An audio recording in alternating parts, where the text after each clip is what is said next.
Hi everyone, this is Fred at getmecoding.com, and we're going to be delving into this great big world of Scratch. Actually, it's not that big of a world, but it sure is a lot of fun. So let's take a look here. So once you've created your account, you're going to land at this page that has a lot of these icons. Don't quickly dismiss it and run right here to create. But what you want to do is once you get started with the tool, sometimes you get frustrated, and when you get frustrated, then you get burned out, and when you get burned out, you want to go do something else. You don't want to do that. You want to stick with it, and sometimes taking a look at what other people have built is a great way to start learning about how to work with this particular coding tool. So I want to show you something here. When you come in, you have your navigation bar here, right? So if you click on Explore, Explore is going to give you this chance to see other projects. So here we have, this is the Explorer section here as it loads up, and you can see that there's a lot of other people posting all kinds of projects. There's tons out here. I mean, all kinds. But they give you in categories. Right now we're looking at all. If you want to look at tutorials, there's more that, they're going to go into areas that I'm going to be helping you with, but there's going to be other ones also. But there's also games. So games is a big area, right? Everybody wants to learn how to build games. Scratch has that ability, so you can come in here. When you look at something here, you can see a lot of people have taken the time to upload some of these games. Now, some of them go ahead and, some of them are fun. You have your friends out here, you have peers out here, a lot of great stuff, but maybe they're not complete. Maybe they are. All you have to do though is click on, let's take a look here right off the bat. We got Bird Battle, and this is a platform type game. When you click on it, you could see that they give you some information here. Now, when you land on this page, you're going to see that you have a set of instructions that the developer put there for you, which are always really, really helpful, really great, right?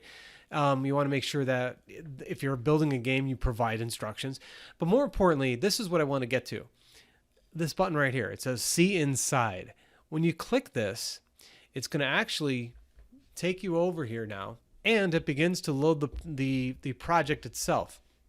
So now when you're out here, you could see that this is the entire environment for this game called Battle Bird or Bird Battle. I guess we'll find out later. But you could see how they built it. Now, when you look at this particular screen here, it looks massive, but if you actually zoom out, you could see that there is a number of blocks associated with building this game. So there's some complexity with this, but you could take this and you could actually remix it. When you click the remix button, now it comes into your project area and you could change whatever you want to change. So that's one of the really neat things about this particular community is that people build things, they remix them, they put them out there, and they continue to remix them. This is actually part of a larger movement, and it's often known as the open movement. So as you learn about coding, you're going to learn that there's a lot of tools out there that are labeled as what it's called open source. Open source is just basically saying, here is my steps that I built something. Take it, do whatever you want with it. And all you need to do sometimes is give them some credit, basically mention them or, say that this is where it started from.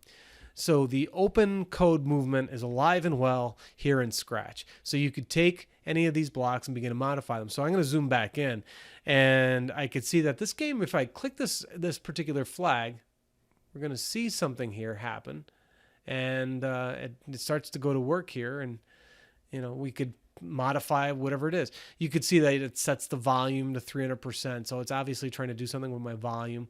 And there it is. There's Battlebird. So I'm using my arrow keys and my, there we go.